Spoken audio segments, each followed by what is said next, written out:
Hello guys, जोहार जोहार। और आज कर मोर वीडियो में फिर से सबाई के दिल से स्वागत जाना था। और आज लगे 4 जनवरी और आज आहे विश्व ब्रेल दिवस।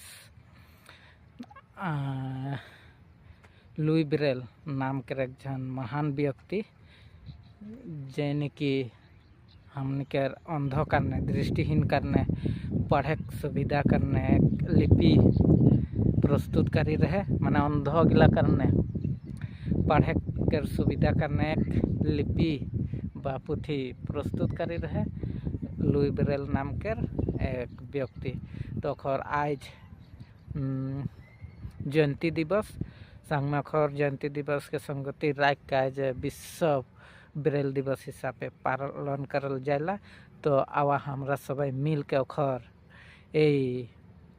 असीम उपहार के करने खर आत्मा शांति करने दिल से वो जहाँ भी रह को आत्मा शांति होक ओकरे कामना करबो और ईश्वर से प्रार्थना जानबो जखर आत्मा सुख शांति समृद्धि से परिपूर्ण होक।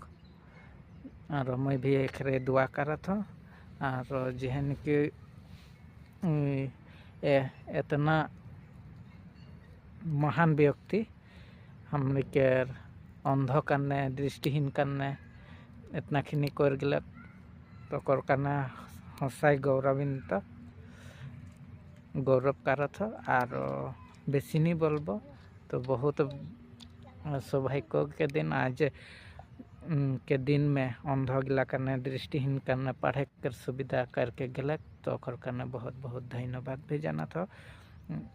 तो बेसी नहीं बोलबो, इतना करके मोर वीडियो के यहाँ समाप्त करो तो सबाई के दिल से विश्व ब्रेल दिवस के शुभेच्छा ज्ञापन करो तो अभिनंदन जाना था और वीडियो के समाप्त करो तो जय जोहार, जय आदिवासी, बाय।